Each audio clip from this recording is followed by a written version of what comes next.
Сталинград шайқасында.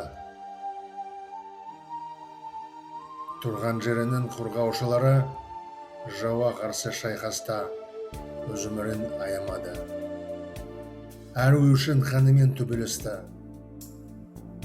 Үйлердің жертөлелерінен жауды шабуылдап тарпа салды. Көп жауынгерлер қаза тауып, жауды тоқтатты. Барлық сарбаздар көзге түсіп, жаудың көзін жою үшін орден мен медальмен марапатталды. Қаншадай барлы жау болса да, ол бір тұтас халықты жеңе алмады.